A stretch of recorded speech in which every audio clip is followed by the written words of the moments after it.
আমি একজন admission failure 2025 সালে, এবং সেই অ্যাডমিশন ফেলিউর থেকে আপাতত একটা মেডিকেল কলেজ, ফরিদপুর মেডিকেল কলেজের এমবিবিএস ফার্স্ট ইয়ার স্টুডেন্ট। এটা আমার সবচেয়ে বড় পরিচয় হিসেবে আমি তোমাদের সামনে তুলে ধরতে চাই। যারা আজকে 10 তারিখে পরীক্ষা দিয়েছো গুচ্ছর, এবং যাদের মন মতো পরীক্ষা হয়নি কিংবা হয়েছে কোনো রকম, তাদের সামনে আমি আমার সবচেয়ে বড় পরিচয় হিসাবে কারেন্টলি এখন তুলে ধরতে চাই যে আমি গতবারের একজন অ্যাডমিশন ফেলিউর। এটাই সত্যি কথা। এবং আমি এটাও জানি যে গত বছর আমি যে সিচুয়েশন ছিলাম, এবছর অনেকেই রাইট নাও তোমরা ওই সিচুয়েশনে আছো। এই কারণে আমি আমার নিজের যে এক্সপিরিয়েন্সটা আছে, নিজের 2 বছরের যে এক্সপিরিয়েন্স গেইন করেছি, সেই এক্সপিরিয়েন্স থেকে তোমাদের কিছু বলতে চাই। সেকেন্ড টাইমার হয়েই এবার আমি মেডিকেলের পরীক্ষা দিয়েছিলাম। তো যেহেতু আজকে এপ্রিলের 10 তারিখ, সেহেতু মোটামুটি বাংলাদেশের সব অ্যাডমিশনের সমাপ্তি হলো আজকে গুচ্ছর পরীক্ষার মধ্যে দিয়ে। এবং আমি দেখছিলাম যে অনেকেই হচ্ছে বিভিন্ন গ্রুপের কমেন্ট সেকশনে অনেক ধরনের কমেন্টস করছিল যে তাদের আশানুরূপ পরীক্ষা হয়নি, অনেক ডিপ্রেসড। এবং আমার মনে হয় কিংবা যাদের আশানুরূপ পরীক্ষা হয়েছে তারা সামনে কী করবে সেটা নিয়ে আলাদা একদিন বলবো।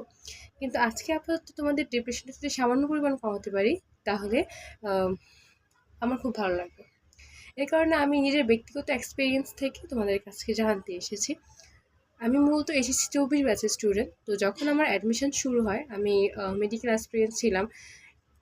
অ্যান্ড তারপরে হচ্ছে আমার কোথাও আলটিমেটলি মেডিকেল না হওয়ার পর কোথাও হচ্ছিল না, এবং আমি মোটামুটি অনেকে ভেঙেই পড়ি। এবার তোমাদের যেমন গুচ্ছ পরীক্ষাটা অনেকদিন পরে হয়েছে, আমাদের সময় তাই হয়েছিল, অনেকদিন পরেই হয়েছিল। এবং আলটিমেটলি আমার কোথাও চান্স না পেতে শেষের দিকে এসে আমার গুচ্ছতে চান্স হয়।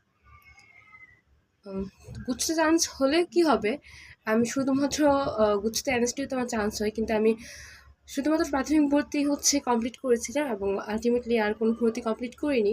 সো যেহেতু আমি ভর্তি কমপ্লিট করিনি, তাহলে আমার চান্স হওয়া না হওয়াতে তেমন কিছু আসে যায়নি। কারণ আলটিমেটলি আমি ফার্স্ট টাইমে কোথাও ভর্তি ছিলাম না সম্পূর্ণরূপে। সেটার ব্যাপারে তোমাকে আরেকদিন বলবো। তবে আপাতত বলতে চাই যে যদি আজকে তোমাদের পরীক্ষা ঠিক হয়ে না থাকে, ভালো না হয়ে থাকে, তোমরা একদম ডিপ্রেশনে শেষ হয়ে যেও না। মানুষ এখন লাস্ট সুযোগে তোমার যদি চান্স না হয়, মানুষ অনেক কিছু বলবে, কিন্তু বিশ্বাস করো তুমি যদি ভেঙে পড়ো তাহলে শেষ হয়ে গেল সব কিছু। তুমি যদি উল্টাপাল্টা কিছু করে বসো, তুমি যদি দুর্বল হয়ে যাও, এই কথাটা আসলে যদিও তেমন কোনো মানে নাই, কারণ এখন তুমি পুরোপুরি ভেঙে পড়বা। আলটিমেটলি এটাই স্বাভাবিক যে তুমি এখন পুরোপুরি ভেঙে পড়বা। কিন্তু আমি তোমাকে রিকোয়েস্ট করব যে সামনে তোমার জন্য অনেক ভালো কিছু অপেক্ষা করছে। তুমি আরেকটু ধৈর্য ধরো আল্লাহর উপর, তা